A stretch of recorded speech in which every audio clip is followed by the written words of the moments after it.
Buongiorno, bentrovati col notiziario di Prealpina.it che apriamo con la cronaca. Un uomo di 53 anni è stato arrestato dalla polizia e rinchiuso nel carcere di Busto Arsizio perché aveva in casa 9 kg di droga. L'operazione è scattata a Turbigo, gli agenti della squadra mobile hanno trovato anche 2 panetti di cocaina da 1 chilo ciascuno che erano in forno per essere asciugati. Sequestrati inoltre 32.000 euro in contanti. Maggiori approfondimenti si possono leggere su prealpina.it.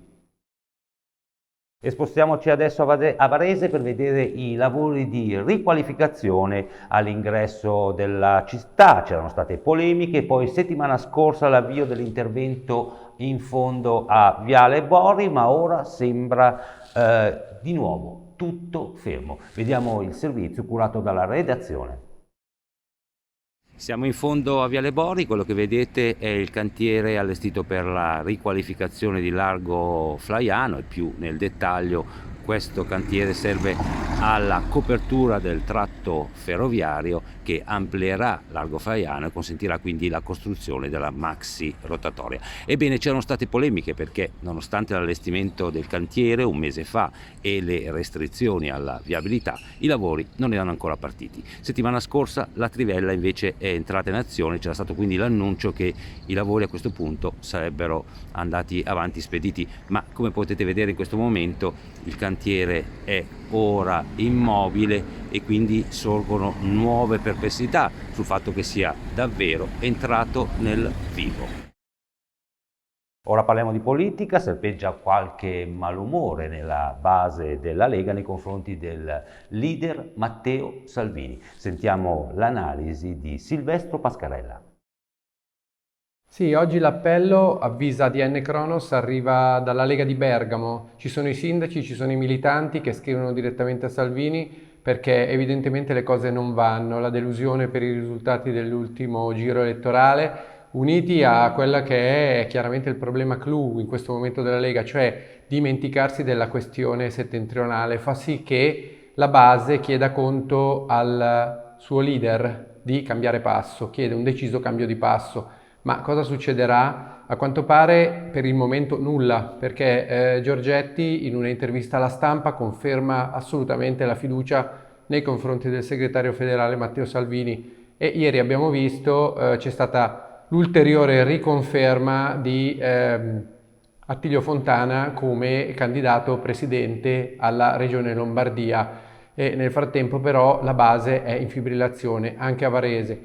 Varese cerca di tenere botta, cerca di abbozzare, ma come vi ricordate è stata diciamo tra le prime a manifestare un certo malumore, lo aveva fatto dopo l'elezione del Presidente della Repubblica Sergio Mattarella. Perché? Perché si chiede fortemente l'attenzione ai territori. La Lega deve essere più attenta ai territori. Che cosa significa? Essere più attenta alle aziende, essere più attenta agli artigiani, essere più attenta a chi lavora sul territorio. Ed è questo il messaggio che arriva in questo momento da Varese, mettendo in discussione sia le leadership sia la linea che è stata imboccata fino a questo momento in Lega.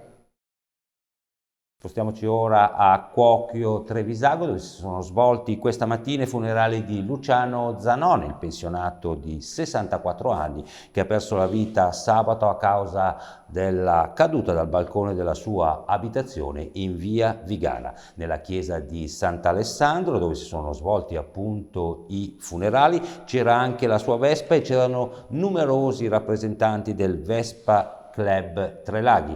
13 di loro in sella alla moto hanno preceduto il corteo funebre. A Legnano ieri sera serata rap a chilometro zero, un successo. Vediamo il servizio curato da Luca Testoni. Città che ti stavi preoccupando, e qui la mamma sotto le che sta shakerando,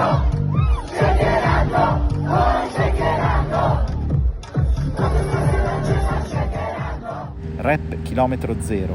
Con il legnanese Shiva e il rodense Rove è andata in scena nel concerto di ieri sera al Rugby Sound di Legnano la festa dell'orgoglio della provincia milanese.